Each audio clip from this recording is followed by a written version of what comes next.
All right, so it's very important to be able to go from one to the other. Okay, so fractions, decimals, and also percents.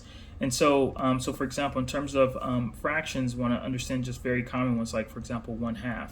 Right? So if they say half of the students went on the field trip, the other half did not, right?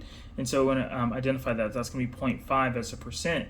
As a decimal, I should say 50% as a percent. Okay, and so if they say a quarter of the students, right? So a quarter of the students. Okay, so a quarter of the students, and so that's going to be 0.25, and that's going to be 25%. Okay, 3/4, 3/4 of the students, right? That's going to be 0.75, right? 75%. Okay, so certainly important to understand the thirds, right? So for example, a third would be 0.33, right? Goes on forever, right? 33%, right? Or 2/3, right? So 2/3 is going to be 0.666, right? Goes on forever. So 66%, right? Or 67%, okay? And then certainly understanding the fifths. And so 1/5 is going to be 0.2, 20%, right? 2/5, 0.4, 40%. 3/5, right? 0.6, 60%. But also 4/5, and so 0.8, 80%. All right, makes sense? And so you definitely want to know things like the tenths. And so 1/10, right, is going to be 0.1, 10%, right? Or 2/10, 0.2, 20%, right? Or 3/10, 0.3, 0.3, 30%, right? So forth and so on, 0.4, 40%, right? And so certainly understanding how to go from one to the other is very important. Okay. And so with that, let's talk about that. So if we go from a decimal to a percent, right, then all we do is multiply by 100%, right? So all we do is multiply by 100%, okay?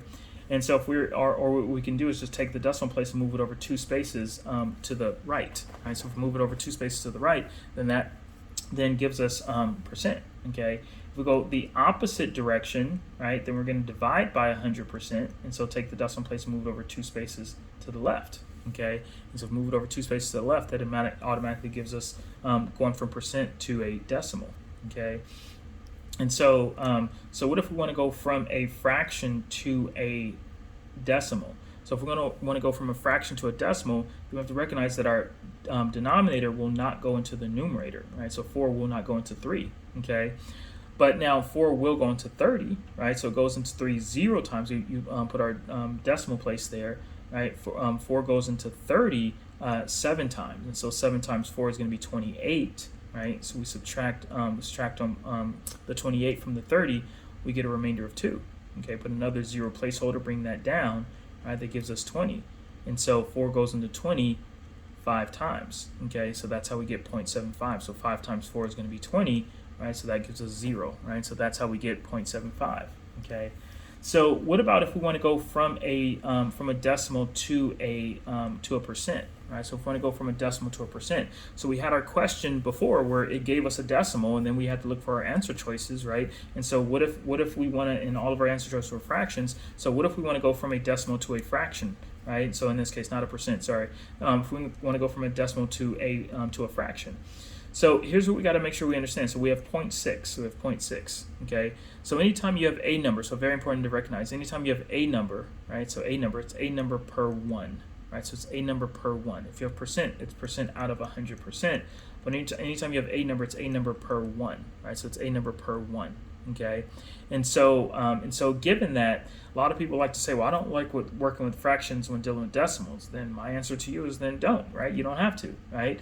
So in order to make sure that you don't have to deal with that, right, then what you need to do is whatever you do on top, you got to do on the bottom. So you move this over once here, but you also have to move this over once here. So very, very, very important core concept in math.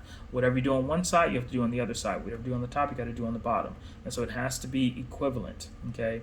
And so given that, that's going to be 6 over 10. So 6 over 10 will reduce down to 3 over 5.